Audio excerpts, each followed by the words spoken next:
बिस्मिल्लाहिर्रहमानिर्रहीम। अस्सलाम वालेकुम। कैसे हैं आप? ठीक है, मैं भी ठीक हूँ। अल्लाह मुझे भी सेहत तंदुरुस्ती ज़िंदगी दे और आपको भी। और मैं आपके साथ मज़े मज़े की रेसिपी शेयर करती रहूँ। अगर मेरी रेसिपी आपको पसंद आती है, इसे लाइक और शेयर कीजिएगा और मेरे चैनल को सब्सक्राइब कीजिएगा। चलिए शुरू करते हैं। सबसे पहले ये जो है ना, मटन लिया मैंने, ये इसमें डाल देंगे।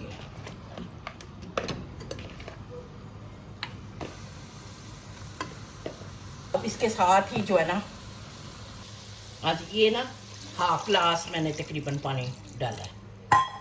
और ये दो दरमियाने साइज़ के मैंने प्याज लिए हैं, ज़्यादा नहीं मैंने प्याज डालना। और दो ये टमाटर है, ये इसमें डाल देती हूँ। अब इसमें 2 चम्मच मैं डालूंगी लहसुन अदरक के पेस्ट के। और ये मिर्चें हैं, 1 टेबल स्पून रेड मिर्चें हैं, हाफ से कम जो है ना, हाफ टी स्पून से कम ये हल्दी है, और 1 टीस्पून ये सॉल्ट है, ये इसमें डालूँ।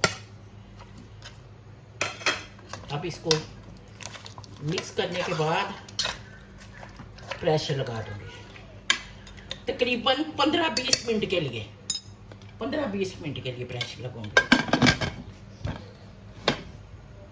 जितनी देर हमारा मटन तैयार होता है, प्रेशर में मैंने रख दिया।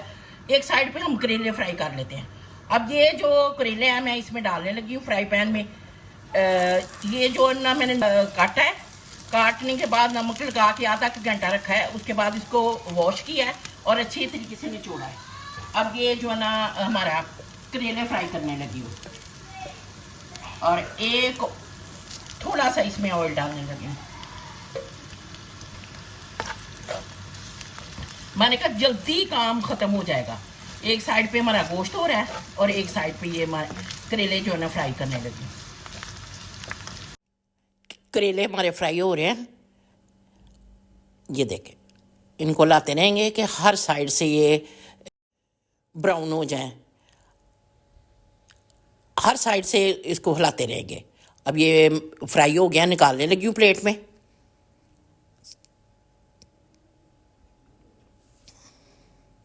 और एक साइड पे ये हमारा मटन जो है ये पूरे हो गए। 20 मिनट देखती हूँ कि ये हमारा गोश्त गला है या नहीं गला। हाँ, बिल्कुल परफेक्ट गल गया है। अब इसमें थोड़ा सा ऑयल डालूंगी, तकरीबन हाफ कप, और इसके बाद इसको अच्छे तरीके से भूनूंगी। हाँ, ये देखिए हमारा भुन रहा है। अब इसे ना खुले बर्तन में मैं शिफ्ट करने लगी हूँ कि अच्छे तरीके से ये भुन जाए।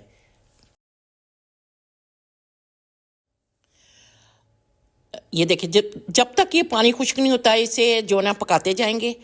ये देखें, ये हमारा पानी खुश्क हो गया और माशाल्लाह से मटन भी जो ना अच्छे तरीके से भुन गया। अब इसमें ना ये मैंने ना दरमियाने साइज़ के 2 प्याज लिए हैं और बारीक बारीक काटा है इनको, वो इसमें ऐड करने लगी हूँ। और इसको अच्छे तरीके से मिक्स करूँगी।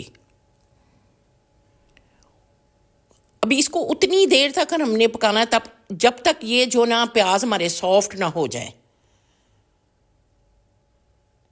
ये देखें, प्याज हमारे सॉफ्ट हो गए हैं। अब ये जो करेले मैंने फ्राई किए थे इसमें मैं डालने लगी हूँ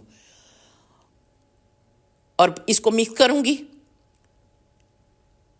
मिक्स करने के बाद इसको ना,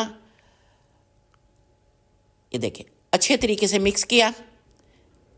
और इसमें ये मसाले हैं, थोड़े से क्रश मिर्चें हाफ टी स्पून, 1 टीस्पून ये क्रश किया हुआ सूखा धनिया है, और 1 टीस्पून ये जो है ना मैंने ज़ीरा लिया क्रश किया हुआ, ये इसमें ऐड करने लगी हूँ। अब इसे अच्छे तरीके से मिक्स करूँगी। मिक्स करने के बाद इसमें ना थोड़ा सा पानी ऐड करूँगी।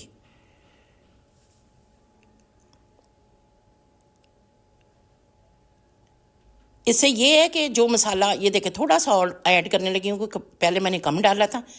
इससे ये है कि जो मसाला हमारा बहुत ज़्यादा थिक हो गया था ज़रा सॉफ्ट हो जाएगा।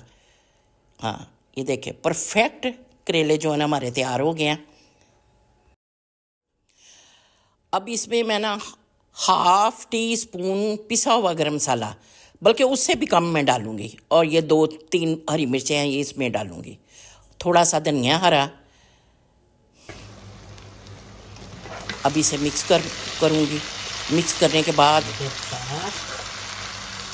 ये हमारे करेले परफेक्ट तैयार हो गए हुए हैं। अब इसको थोड़ी देर के लिए ऊपर ढककर रख देंगे, और ये दम जो है ना लग गया है, नीचे से आग बंद कर देंगे।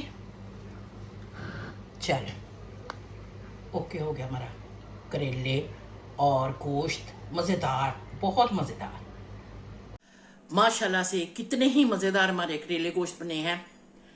ट्राई ज़रूर कीजिएगा, मुझे बताइएगा कि आपको मेरी ये रेसिपी कैसी लगी। फिर मिलूंगी नई रेसिपी के साथ। दुआओं में याद रखिएगा। अल्लाह हाफिज़।